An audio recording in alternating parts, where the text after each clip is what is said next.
تو شیخ بیع سلم کا موضوع اب سٹارٹ کرتے ہیں. جی بیع سلم اگر آسان الفاظ میں اسے سمجھا جائے تو یہ مشکل نہیں ہے.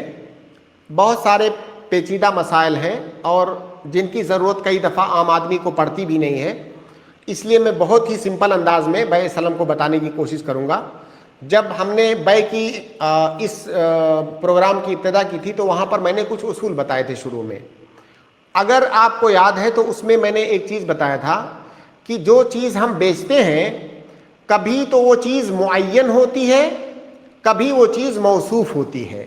معین کا مطلب ہوتا ہے جیسے میں کوئی سامان بیچ رہا ہوں، میں یہ سامان بیچ رہا ہوں، معین ہے، میں یعنی آپ کو یہی سامان ڈیلیور کروں گا، کوئی دوسرا سامان نہیں. یعنی اس جیسا کوئی سامان نہیں دوں گا. اس جیسے تو ہزاروں ہیں لیکن میں آپ کو یہی دوں گا. اس کو بیع معین کہتے ہیں. ایک تو بیع معین ہوتا ہے اور ایک ہوتا ہے بیع موصوف. بیع موصوف کا مطلب ہوتا ہے کہ میں آپ سے کہوں کہ میں آپ کو اس جیسا سامان دوں گا. اب اس جیسے تو لاکھوں مارکیٹ میں ملتے ہیں. میں آپ کو ایک آئی فون 16 دوں گا، اس کے اندر میموری اتنی ہوگی، اس کے اندر ریم اتنا ہوگا، پورا اس کا کلر یہ ہوگا، ماڈل یہ ہوگا، مطلب سارا ڈیٹیل میں آپ کو بتا دوں. اب ظاہر ہے اس ڈیٹیل کے تو ہزاروں موبائل مارکیٹ کے اندر موجود ہیں. ضروری نہیں ہے کہ فلاں والا موبائل لا کے دوں گا. اسی ڈیٹیل کا، اسی مواصفات کا کوئی بھی موبائل آپ کو لا کے دوں گا میں. اس کو کہا جاتا ہے بیع موصوف. اور یہ دونوں ہی جائز ہے. یہ بیع کی تعریف میں شروع میں ہم بتا چکے ہیں، دونوں ہی جائز ہے. بیع معین بھی جائز ہے، بیع موصوف بھی جائز ہے. یہ جو بیع سلم ہمارا ٹاپک ہے اس کا تعلق بیع موصوف سے ہے. اس میں ہوتا کیا ہے، اس کی صورت کیا ہے؟ میں آپ کے پاس کوئی سامان خریدنے آؤں اور وہ سامان آپ کے پاس موجود نہیں ہے. میں ڈیمانڈ کروں کہ مجھے فلاں سامان چاہیے اور میں اس سامان کا پورا ڈیٹیل آپ کو بتا دوں، سارا، یعنی تمام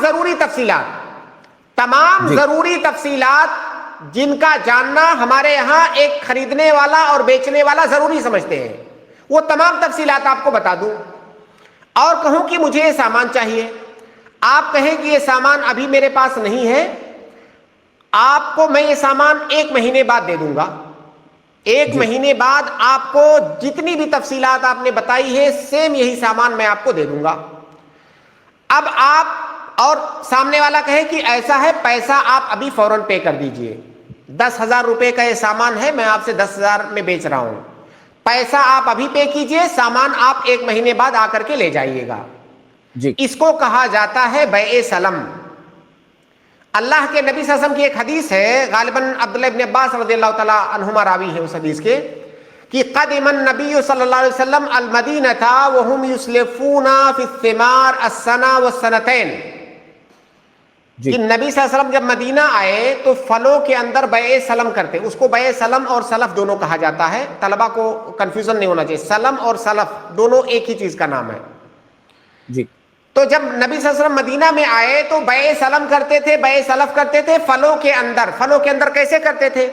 ظاہر ہے میں آپ کے پاس کھجوروں کا باغ ہے، میں آپ سے کھجور خریدنا چاہتا ہوں لیکن ابھی پھل نہیں آیا ہوا ہے، پھل آئے گا 4 مہینے کے بعد، یا پھل آنا شروع ہوا ہے، ظاہر ہے پھل پکے گا 2-3 مہینے کے بعد. میں آپ سے کہتا ہوں کہ مجھے 1 کوئنٹل کھجور چاہیے. یا مان لیجئے آپ گیہوں کی کھیتی کرتے ہیں، میں آپ سے کہوں مجھے 1 کوئنٹل گیہوں چاہیے. آپ کہتے ہو کہ بھائی گیہوں تو آئے گا 2 مہینے 3 مہینے 4 مہینے کے بعد. میں آپ سے کہوں ٹھیک ہے مجھے فلاں فلاں فلاں فلاں کوالٹی کا گیہوں چاہیے، ساری کوالٹی مطلب اس کا پورا ڈیٹیل میں بتا دوں. آپ کہو کہ ٹھیک ہے میں آپ کو 4,000 میں 5,000 میں جتنے میں بھی میں آپ سے 1 کوئنٹل گیہوں بیچ رہا ہوں، 2 مہینے کے بعد آپ آئیے گا، میں آپ کو وہی گیہوں دے دوں گا اور قیمت آپ ابھی مجھے دے دیجئے. تو نبی صلی اللہ علیہ وسلم جب مدینے میں آئے تو پھلوں کے اندر وہ بیع سلم کرتے تھے. اللہ کے نبی صلی اللہ علیہ وسلم نے کہا کہ من اسلف فی شیء فلیسلف فی کیل معلوم ووزن معلوم الی اجل معلوم. اگر کوئی کسی چیز میں سلف کرنا چاہتا ہے، سلم کرنا چاہتا ہے، فلیسلف فی کیل معلوم، معلوم وزن ہونا چاہیے. فی کیل معلوم و وزن معلوم الی اجل معلوم. مدت بھی معلوم ہونا چاہیے کہ سامان کی ڈیلیوری کب ہوگی. اگر یہ ساری چیزیں معلوم ہیں تو بیع سلم کرنا جائز ہے.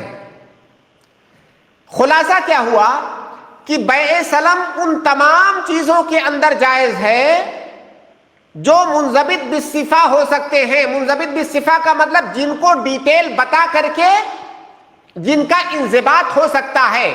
کچھ چیزیں ایسی ہیں جن کا آپ کتنا بھی ڈیٹیل بتائیے کہیں نہ کہیں پر کچھ کمی رہ جائے گی, بعد میں اختلاف ہو جائے گا. میں نے ایسا مانگا تھا, نہیں میں نے ایسا وعدہ کیا تھا. ایسا نہیں ہونا چاہیے.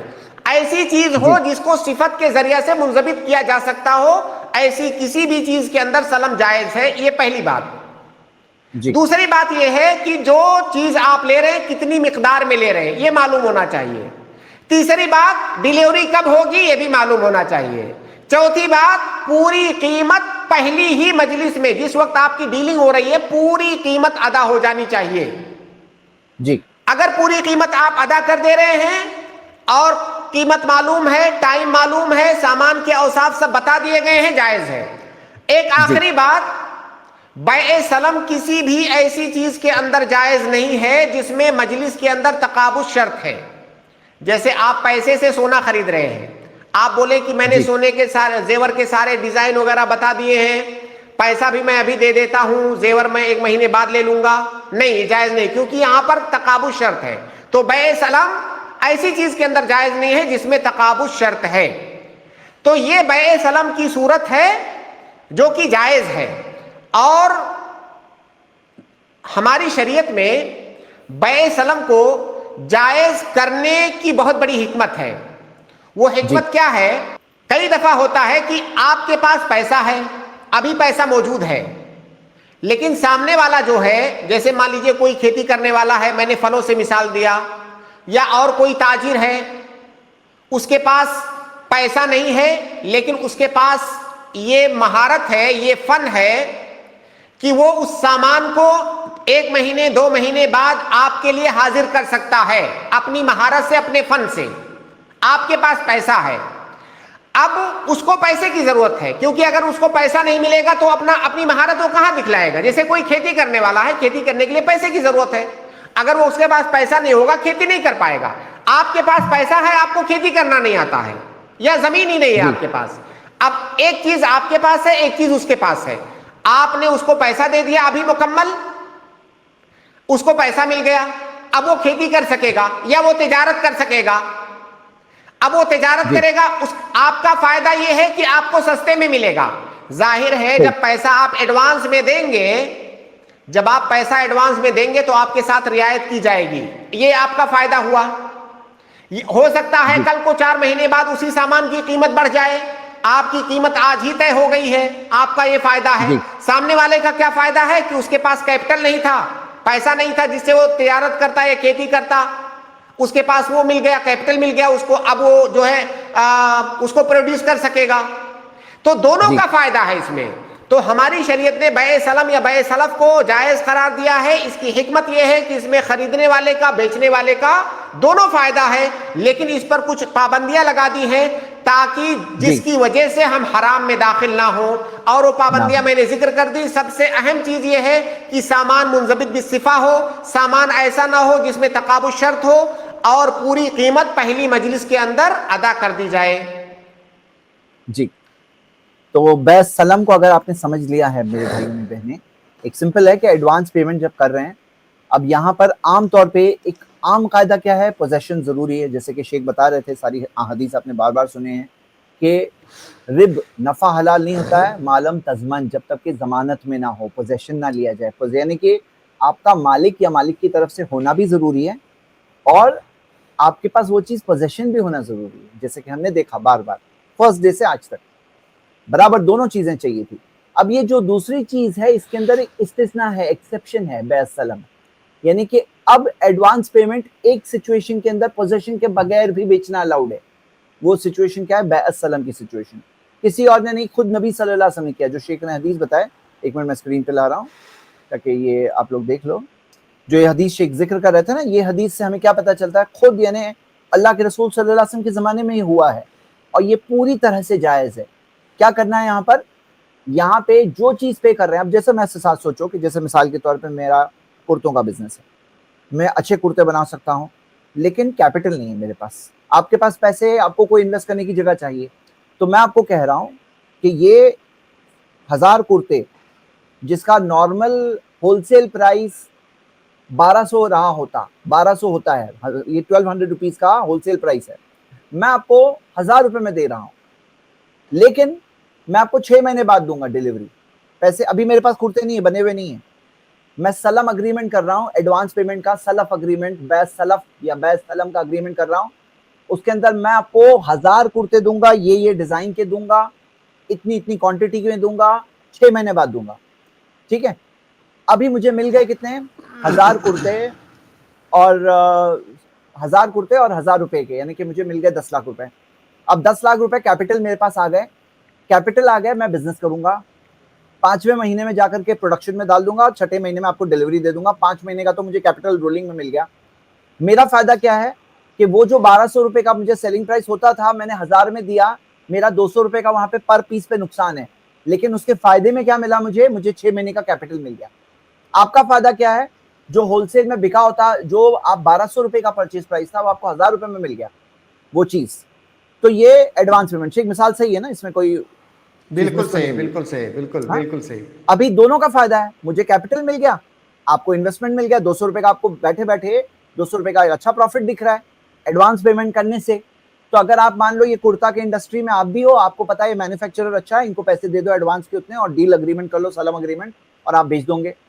اب اس کے اندر مان لو کہ آپ کو پیور انویسٹر ہو, آپ کو بیچنے نہیں آتا ہے. ہاں شیخ, جو انویسٹر ہے اس کو بیچنے نہیں آتا ہے. ابھی وہ چاہتا ہے کہ میں بیچ کر دوں اس کو. اب بتائیے اس کے بارے میں شیخ. نہیں سمجھا, نہیں سوال پھر سے ایک بار پلیز. جس نے پیسے لگائے 10 لاکھ روپے اور طے یہ ہوا کہ 6 مہینے بعد اس کو یہ ڈیلیوری ملے گی, جو خریدنے جو والا ہے, خریدار ہے. ہاں, اب وہ چاہ رہا ہے, وہ بزنس کے طور پر کر رہا ہے, اس کو وہ 1000 کرتے بیچنے بھی ہے, لیکن اس کو بیچنے نہیں آئیں گے, 1000 کرتے بیچنے نہیں آئیں گے. تو وہ چاہتا ہے کہ میں اس کی طرف سے 6 مہینے بعد جب ڈیلیوری آئے گی اس کی, تو میں اس کی طرف سے بیچ دوں. تو یہ شکل کے بارے میں بتائیں. کون بیچ دے, جو کرتا بنانے والا ہے؟ ہاں, مینوفیکچرر ہے, انویسٹر کی طرف سے. اب وہ 1200 میں بھی بک سکتا ہے, 1300 میں بک سکتا ہے, 1100 میں بک سکتا ہے, 1000 میں بھی بک سکتا ہے. ہاں, اور یہ بیچنے کا دوسرا کمیشن اپنا الگ ایگریمنٹ سے ہوا. لے لے. جی, اب یہ دوسرا ایگریمنٹ ہوا. پہلا ایگریمنٹ کیا تھا, ایک آدمی خریدنے والا تھا, ایک آدمی بیچنے والا تھا, وہ کمپلیٹ ہو گیا. 6 مہینہ ہوا, ڈیلیوری ہو گئی. اس نے کہا کہ یہ جو کرتے ہیں میں نے جو آپ سے خریدا ہے, اب میں آپ کو اپنا وکیل بنا رہا ہوں, یا آپ کو میں اپنا اجیر بنا رہا ہوں, اب آپ میری طرف سے اس کو بیچ دیجئے. وہ چاہے تو یہ بھی طے کر سکتا کہ 1200 سے کم میں مت بیچنا کسی سے, چاہے تو کہ اس کو آزادی دے دے کہ جتنے میں اچھا ریٹ ملے آپ اتنے میں بیچ دیجئے. اب یہ گویا کہ دوسرا ایگریمنٹ ہوا ہے, اس کو پہلے والے ایگریمنٹ سے الگ رکھیے آپ. پہلا ایگریمنٹ ختم ہو گیا, ڈیلیوری ہو گئی, وہ ختم. اب یہ نیا ایگریمنٹ ہو رہا ہے کہ میں موکل, آپ میرے وکیل, یا میں مستاجر, آپ میرے اجیر. اب آپ اسے میری طرف سے بیچیے. بالکل جائز ہے. کیا شروع میں ہی دونوں اگریمنٹ کیے جائے الگ الگ تو جائز ہے؟ شروع میں ہی نہیں, دیکھیے اگر وہ یہ شرط رکھتے ہیں کہ میں آپ کے ساتھ سلم اسی شرط پر کروں گا کہ آپ میرے لیے بیچو گے, تو جائز نہیں ہے. شرط ہو جائے گی وہ بات. ہاں, وہ شرط نہیں رکھ سکتے. جی جی ٹھیک ہے. اگر ویسی شرط نہیں ہے ہاں, تو وہ شروع میں ہی اگریمنٹ ہو سکتا ہے, یا بہتر یہ ہے کہ بعد میں کرو؟ آپ بعد میں اگر کرنا شروع میں کرنا چاہیں تو کر سکتے ہیں, بالکل کر سکتے ہیں. کر سکتے ہیں. اوکے, کوئی تو حرج سب نہیں. لوگ سمجھ رہے ہیں یہ انویسٹمنٹ اپارچونٹی بھی ہوتی ہے. آپ ایسے کاروبار کے لوگوں کو جانتے ہیں جو ان کے پاس بزنس آئیڈیاز ہے. اب لوگ عام طور پہ کیا بولتے ہیں, بھائی پارٹنرشپ بہت خطرناک چیز ہوتی ہے. پارٹنرشپ ہوتی ہے تھوڑے خطرے ہوتے ہیں, اعتماد ہوتا ہے پارٹنرشپ میں. اب یہاں پر فائدہ یہ ہے کہ آپ کا بزنس میں پروفٹ ہو رہا ہے, لاس ہو رہا ہے, اس سے کوئی لینا دینا نہیں. آپ نے پروڈکٹ میں انویسٹ کیے ہو, اتنے پیس خریدے ہو, یہ پروڈکٹ آپ کا ہے, آپ وہ پرچیزر ہو, یا آپ نے ایک بھاؤ طے کیا, وہ بھاؤ میں آپ نے پرچیز کیا. ہو سکتا ہے ان کا کیٹلاگ پرائس, جو میرا یہ کرتے کا کیٹلاگ ہے, وہ کرتے کے پرائس میں کیٹلاگ پرائس میں 25% کم میں آپ کو دے رہا ہوں, 20% کم میں آپ کو دے رہا ہوں. کیوں؟ کیونکہ مجھے کیپٹل مل رہا ہے. میرا فائدہ ہے, مجھے کیپٹل مل رہا ہے. آپ کا فائدہ, آپ کو انویسٹمنٹ اپارچونٹی مل رہی ہے.